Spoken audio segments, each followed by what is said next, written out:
welcome to Arctic Horde. If you're new to our channel, please like and subscribe. Today, Chad and I are playing, and gonna be a good, hopefully a good match. He's playing Nurgle, and I am playing Tzeentch.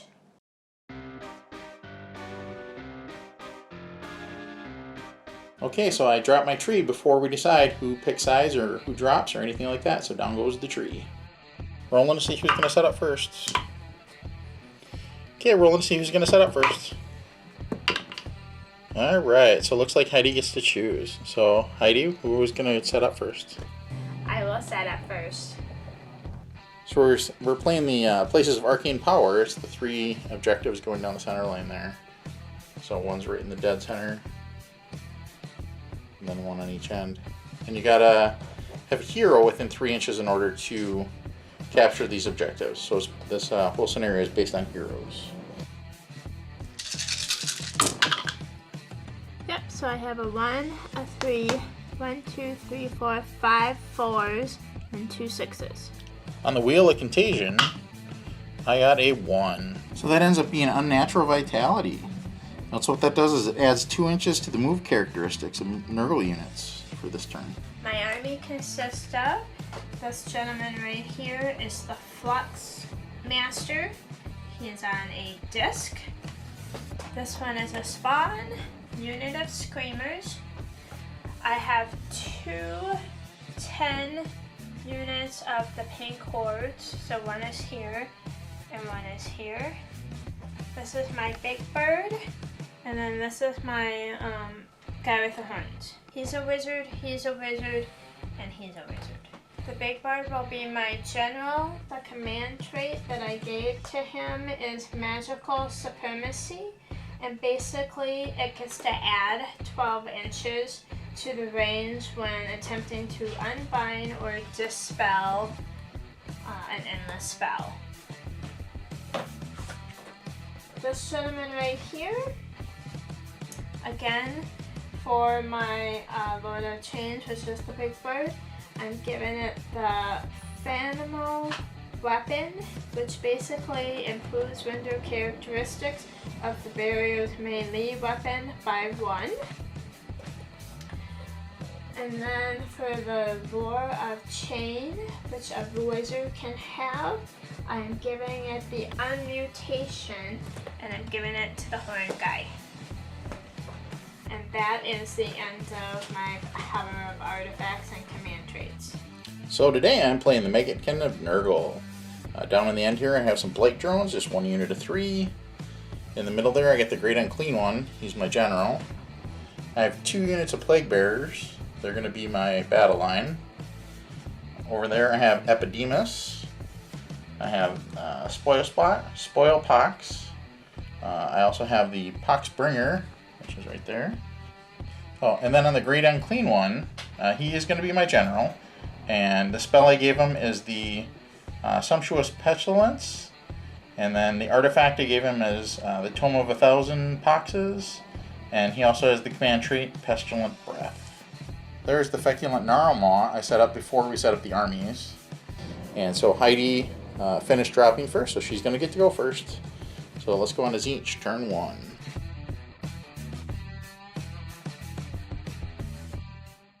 Okay guys, so in my hero phase, my other wizards were too far away. My bird, of course, was able to do something. He tried the Mystic Shield, and of course Chad dispelled it, so it didn't go off. But at least he got a shot. Okay guys, I didn't get very far. Even though I did run with some models, I tried to run with these guys. I didn't get very far with this little guy. I ran with these guys. I ran with these guys. And I ran with this fella.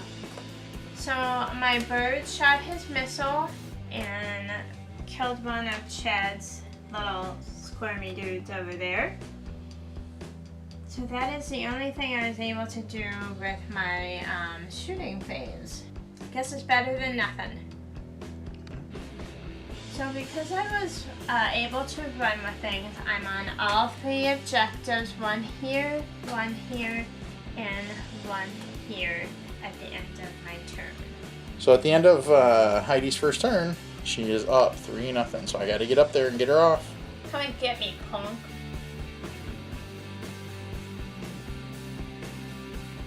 I am going to roll for Plague Wind. Casting value is 7. And I get a +1 because of my artifact. So that is an 8. So are you going to try to dispel it? Uh-huh. And I got a 6, so no luck. Alright, good news for me. Can I use one of these and try again? Too late now. Don't I get 2? You gotta choose it beforehand. But okay.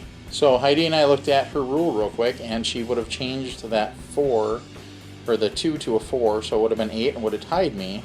So I still would have got it off, but either way, I'm just a few inches short on getting anything, because it's got to be 14 inches on the straight line there. So I didn't get anything, so he just coughed up a fur ball. My Poxbringer is too far away, so now I'm just going to move everybody up. This is what it looks like after I moved everybody up, and I did remember the 2 inches there. And so these guys got the death head off on the dude with the horns. Managed to get 2 wounds through. So I'm going to go into charges. I managed to get the plague drones in on the dude with the horns. These guys got in on the pink horrors there. Over here,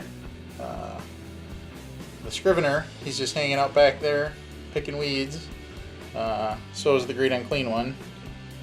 But those guys managed to get in there. I got the Plague Bearers, Epidemus, and the Herald in on the Flyers. So hopefully that'll go off for me. And I'm just outside of 3 there, so I didn't pull those guys in, which is awesome. In my combat phase, I did some pretty good work here. I actually got rid of the dude with the horns, so that's awesome. Unfortunately, I can't capture that objective yet, but at least I got her hero off of it. And then over here, there's some entanglements going on there. Basically, just the Plague Bearers and the Pink Horrors ran into each other. She didn't manage to kill any of the Plague Bearers that time. I did end up killing 3 of the Pink Horrors, but of course those split, so now I got 6 Blue Horrors to deal with. Shenanigans. And then over here, I managed to get 1 wound into the Screamers, and a couple wounds into the dude on the disc, the Flux Master. But she did end up killing my hero, which is actually not a good trade for me, since this actually hinges on heroes. So she still has that objective, at least for this turn. So after she placed the Blue Horrors, that's what it looks like. I don't have any points, so she's still up on me on points. Alright, we're going to roll for turn. Ooh, it's going to be tough to beat that. Oh yeah, rock on. I'm totally taking it.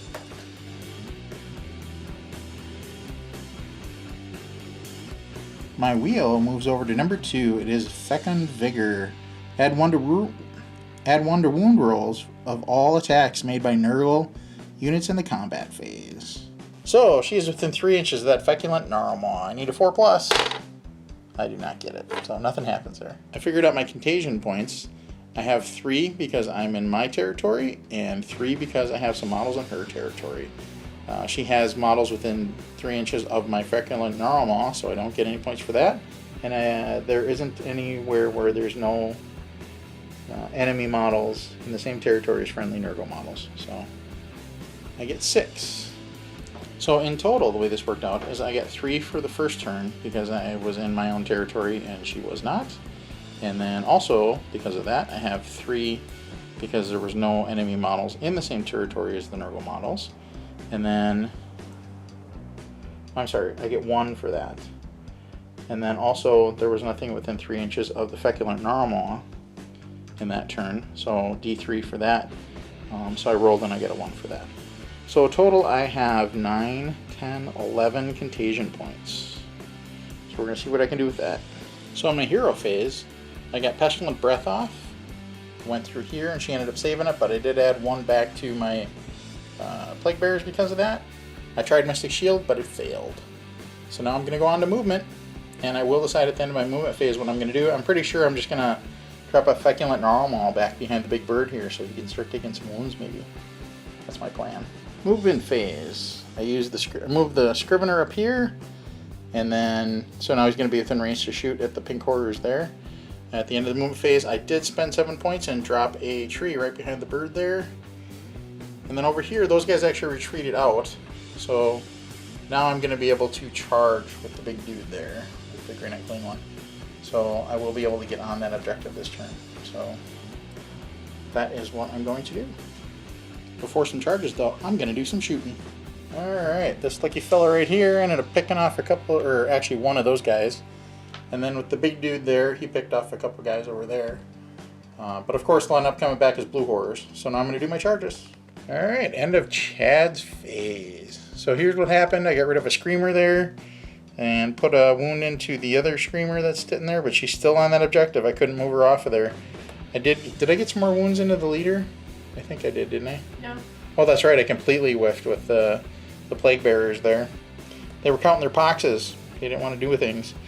And so then in the center there, I stayed out of 3, so I didn't get into it with those pink horrors there.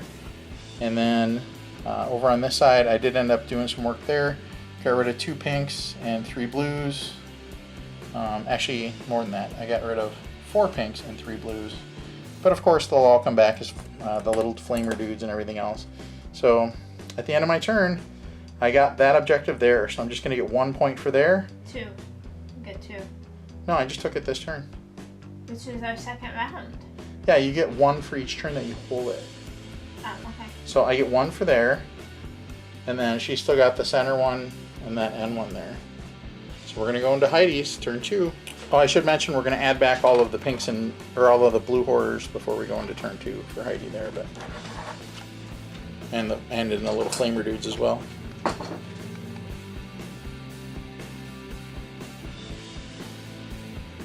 Hey guys, during my hero phase, my big bird took out Chad's hero. Epidemus, he went away. Yeah, just wiped him off the board. He did this first spell of the Infernal Gateway, wasn't enough to kill him, so then he did Arcane Bolt and it just slaughtered him. Then this fellow right here tried the blue fire of Tzeentch and I got it off with a casting value, but then Chad dispelled it. I was just within 30 with the big dude over there, so I was able to get rid of it. Yeah, so. And then now you did your movement? These guys are stuck in combat, so I didn't move them. I choose to keep the big bird where he was at. I moved my pink horrors here so I can get ready to charge this fella. And this fella right here is where I need him to be, so I want him to be in charge range, so I left him right there. That is the end of my movement phase. It's looking pretty good for you. Now we're gonna shoot some stuff. Watch this. Pew pew! So this is kind of the money shot here. She's gonna actually shoot at that dude there, the Scrivener, with those guys. And if she ends up killing him, it's probably gonna be the game. She did end up taking one guy out over here. So He has 2 wounds on him already. he has 1 wound on him. He has just 1? Yep, So he needs 4 correct. today. 5s to hit. Oh, yeah. And 4s to wound. Nothing. Lives another round. He's sticking in it. He wants to stick around. So for my spawn, I get a attacks 2d6. I got doubles, and the ability for him is he has, if he gets a double, when determining the number of attacks made by the freakish mutation, add 1 to the hit roll and to the wound roll for attacks made by the attacking model until the end of the phase. So I get 12 dice. Bad news bears for the Scrivener. So instead of a 4, I need 3. And that looks pretty dang good to me. For a 4 to wound, I need 3s. And that looks pretty dang good. 1, 2, 3, 4, 5, 6, 7. 1 damage, no rend. Save it on 4s. Isn't it a -1? I thought you said no rend. I did say no rend, but didn't I get a thing that said a -1 until my next hero phase? I don't know. You tell me. Alright, so we looked it up and Heidi was thinking of something else. So look at that for saves, folks. I needed 4s. And now I just got 1 save here. I need a 5. I saved all of them. Okay. Yep, there's 9 of them there. And then you have 1 extra for the hero, so 10. 5 to hit.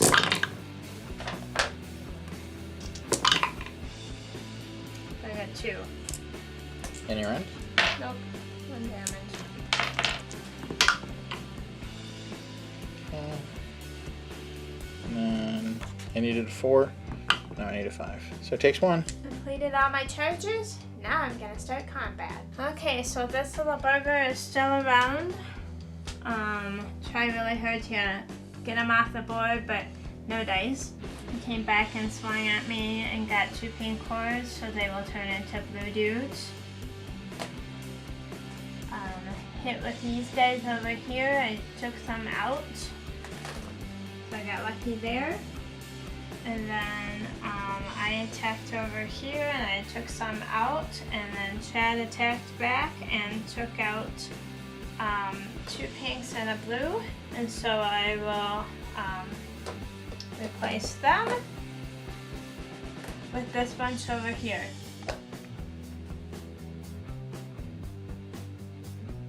So, still hanging in there.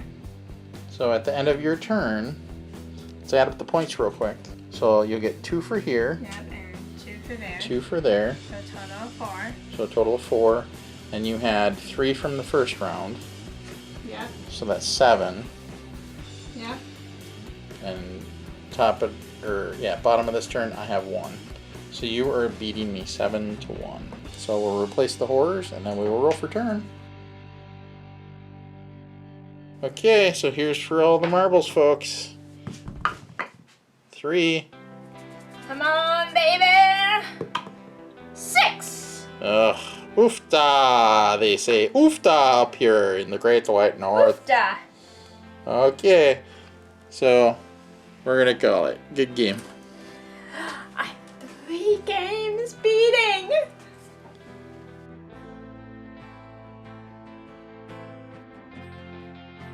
I won! Yeah, that's gonna be a habit with you. 3, baby! 3! Count it. 1, 2, 3.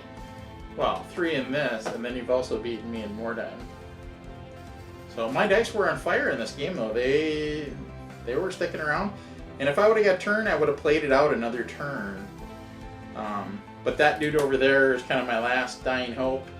And he was definitely going to go down between all your shooting, being surrounded, Infernal Gateway. Because he already had 2 on him. So, and once he went down, there's no way I was catching up in points. So I don't know what I could have done differently.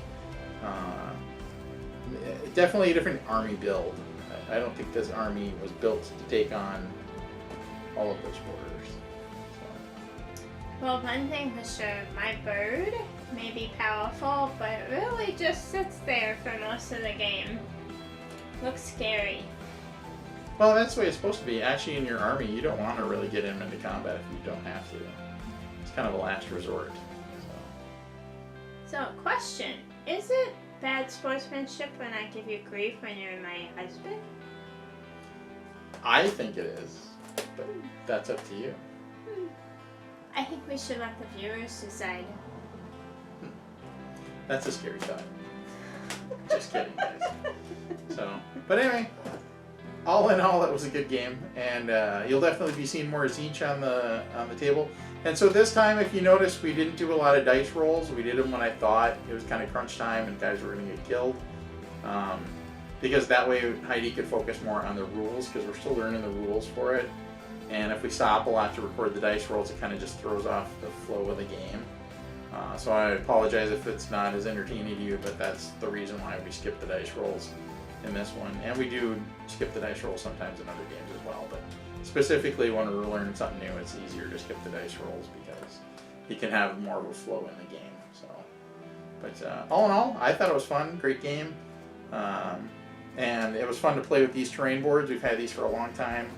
I basically just got some basic colors on them, and They're usually buried in the hobby room, so I never can get to them. So I decided I was going to get them out so we could actually play on them. So I it's kind think of it's fun. cool that you found these very colorful brushes. Yeah, these were actually just a new find. We found these at Michael's. So these are like in their spring collection, purple and like a teal green. I thought that was pretty awesome. So they fit really well for just kind of adding a little flavor to it. Yeah, so all in all, great game. I'll get you next time. You think you will. I'll get you next time. Oh, and I do just want to mention thanks for sticking with us. We haven't been uploading as many videos as we normally did in the past because we haven't been having folks over with the whole COVID thing. So Heidi and I have been trying to get as many games as we can, and she has a crazy work schedule, so that has kind of hampered us playing as much as we'd like to. And for myself, I do commissions, so I'm at home all the time anyway, but for her, she's been really busy at work, and so things have changed quite a bit there, dealing with COVID patients and stuff. So, but we try to get as many games as we can, so thanks for sticking with us, folks. And like, share, subscribe. Definitely hit that subscribe button. We appreciate it, and stay safe. We'll see you soon. Oh, you should mention your new shirts. Oh, I posted those on Facebook already. Did you? Okay. Yeah. Okay, cool. Be part of the Horde.